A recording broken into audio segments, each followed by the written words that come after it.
And now you're going ahead and making your own work, because obviously we all know raising money for another big film is time consuming. So you're just taking it in your own hands.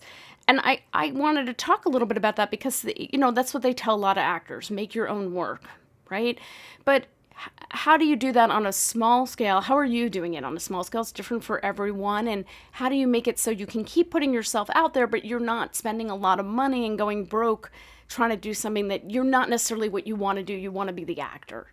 This is a very small, sort of like very short film that I started with, and it was during probably the height of the pandemic that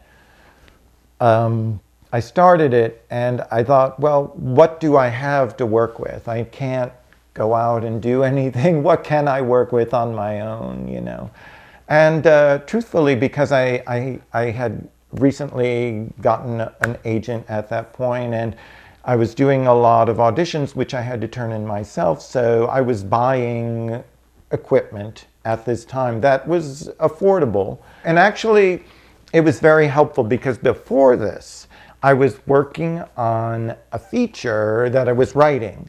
And I had a million different characters, and it was just not working. And we had a couple of different readings, and actually several different readings. And I just couldn't make it work. And I had to put it aside.